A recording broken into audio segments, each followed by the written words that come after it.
Halo semuanya, di video ini saya akan mempresentasikan bisnis plan ekspor dari brand fashion alas kaki Indonesia, yaitu Winot, dengan negara tujuan ekspor Malaysia. Langsung aja yuk kita masuk ke pembahasannya.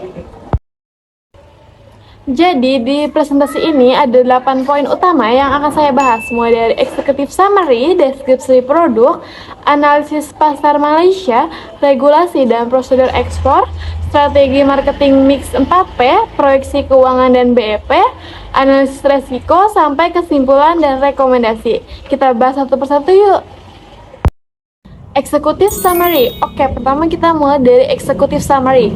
Jadi produk yang kita ekspor adalah Winot, flat shoes dan sendal fashion wanita dengan target negara tujuan yaitu Malaysia, melalui dua jalur yaitu e-commerce cross border dan agen distributor di Kuala Lumpur.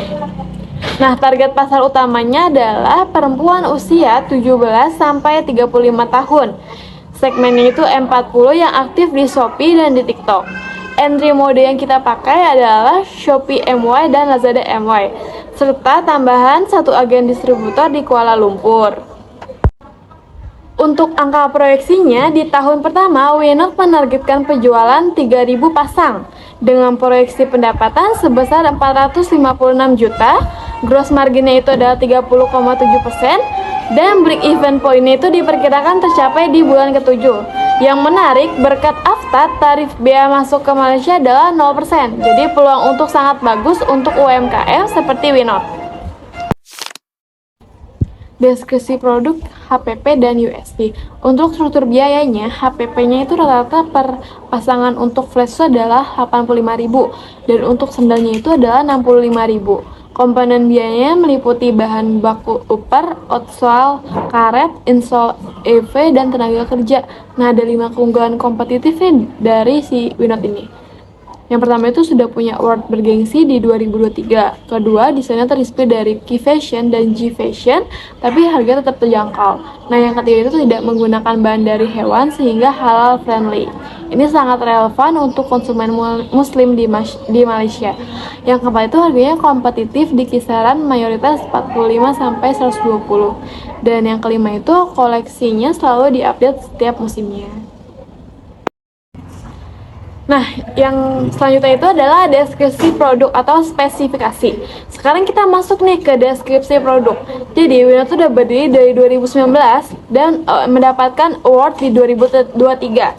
Ini salah satu nilai jual yang kuat di pasar internasional. Produknya adalah flat shoes dan sandal fashion wanita berbahan PU leather, rubber outsole, dan EVA foam. Ukuran itu 36 sampai 40 dengan konversi ke ukuran king size untuk pasar Malaysia. Tersedia dalam warna nude, hitam, putih, pastel, earth tone. Kemasannya menggunakan box rigid 300 GSM dengan label bilingual. Analisis pasar Malaysia. Masuk nih kita ke analisis pasar. Malaysia itu punya kondisi makroekonomi yang cukup menarik. GDP-nya itu di tahun 2024 sudah mencapai 421 miliar US dollar dengan pertumbuhan ekonominya itu 5,1%. Populasinya sekitar 34,1 juta jiwa dan pengguna e-commerce-nya itu sudah mencapai 15,6 juta jiwa. Nilai pasar e-commerce fashion di sana tuh sudah menyentuh 4,5 miliar di tahun 2024. Dari sisi platform, Shopee MY saja sudah mendapat 42,8 juta kunjungan per bulannya dan CAGR-nya sudah diproyeksikan tumbuh 13,26% hingga di tahun 2027. Ini merupakan peluang yang cukup besar. Untuk segmentasinya itu target utama kita itu adalah wanita di 17 sampai 35 tahun. Segmennya M40 di area urban di KL dan Selangor. Dengan prioritas tinggi, ada juga target sekunder yaitu pelajar 15 sampai 20 tahun yang sensitif harga dan aktif di TikTok. Serta target tersianya itu adalah perempuan 35 sampai 45 tahun dengan segmennya itu T20 yang lebih selektif.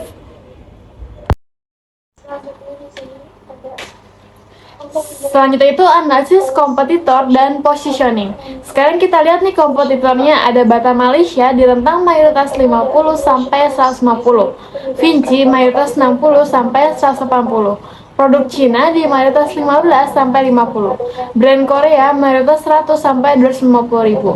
Sampai Charles and Kate mayoritas 150 sampai 400. Nah, saya melihat ada market gap di segmen mayoritas 45 sampai 120, yaitu segmen yang butuh produk trendy, berkualitas tapi tetap terjangkau. Nah, itu persis posisi dari Winot.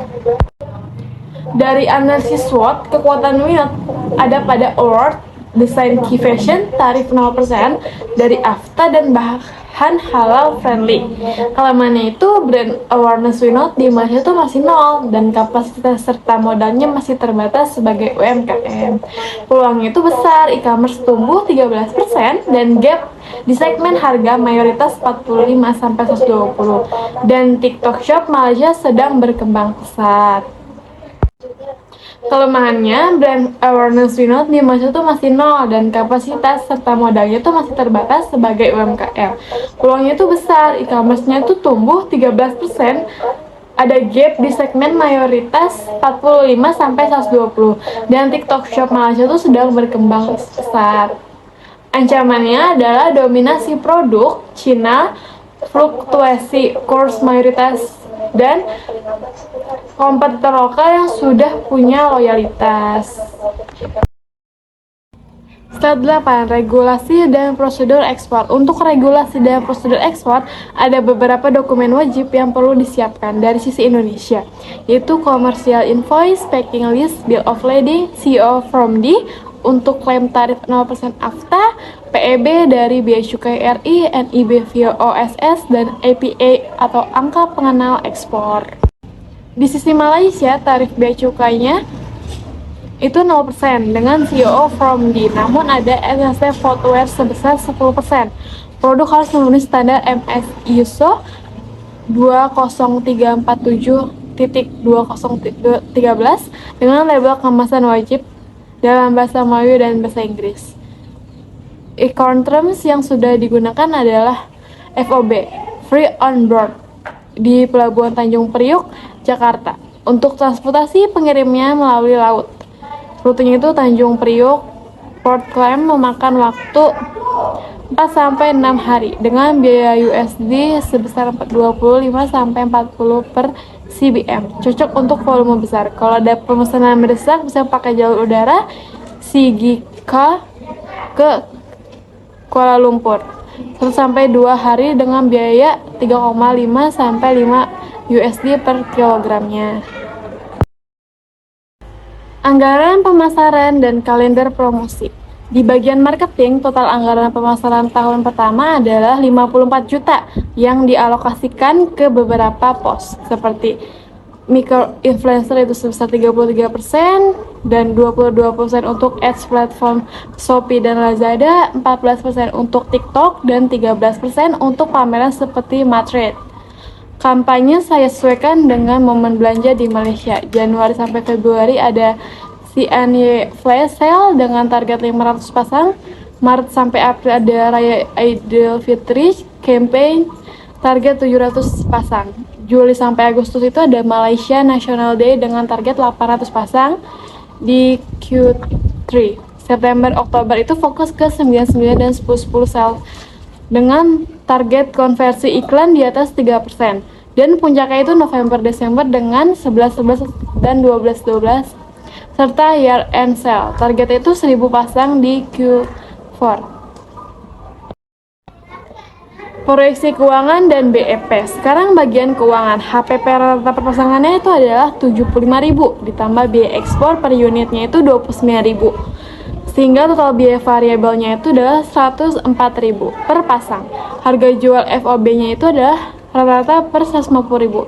Sehingga gross profit-nya itu adalah 46.000 dengan gross marginnya 30,7%. Total biaya tetap per tahunnya itu adalah 95.250.000. Dan berdasarkan kalkulasi ini, break even point-nya itu di bulan ke-7. Target volume tahun pertama adalah 3.000 pasang dengan total proyeksi pendapatan 456,6 juta.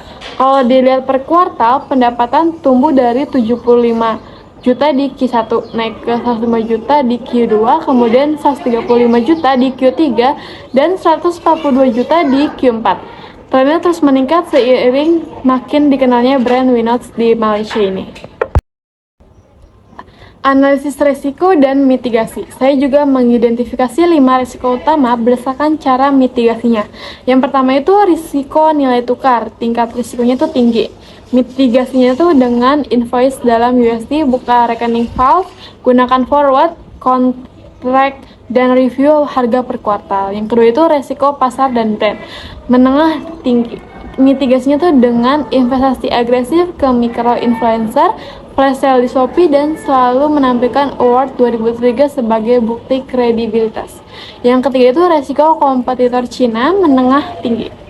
Mitigasinya tuh dengan diferensi kualitas dan brand story yang kuat. Fokus ke perempuan muda, urban, M40. Keempat, resiko regulasi menengah. Mitigasinya tuh berlangganan, update dari ITPCKL dan Metrate untuk memantau perubahan kebijakan. Kelima itu resiko mitra distributor menengah tinggi. Mitigasinya tuh dua diligence via SSMM Malaysia buat distributor agreement dengan KPI minimum dengan pasang asuransi kargo. Selanjutnya itu adalah rekomendasi strategis jangka menengah. Setelah Malaysia terbukti sukses, ada 5 langkah ekspansi jangka menengah yang saya rekomendasikan. Yang pertama itu investasi di kapasitas produksi atau kemitraan Makon, tersertifikasi supaya kualitas bisa konsisten di skala besar. Nah, yang kedua itu tahun kedua atau tahun ketiga pertimbangkan membentuk legal entity di Malaysia seperti representative office atau joint venture lokal. Ketiga itu buat koleksi eksekutif Winot Malaysia Edition yang menggabungkan elemen budaya Melayu dengan desain kontemporer. Yang keempat itu kejar sertifikasi halal dan dari Jakti Malaysia untuk memperkuat positioning halal friendly. Dan kelima, gunakan template yang sudah berhasil di Malaysia untuk ekspansi ke Singapura di segmen premium atau ke Thailand yang pasarnya itu fashion minded di tahun ketiga. Selanjutnya itu adalah action plan 6 bulan pertama. Untuk action plan 6 bulan pertama, langkah-langkahnya sudah saya susun secara runtut. Yang pertama itu bulan 1 sampai bulan kedua tuh urus NIB, APIA, registrasi eksportir, dan redesign kemasan ekspor. Jadi bilingual. Bulan kedua sampai bulan ketiga itu identifikasi dan seleksi agen distributor lewat ITPCQL. Bulan ketiga tuh tanda tangani distributor agreement.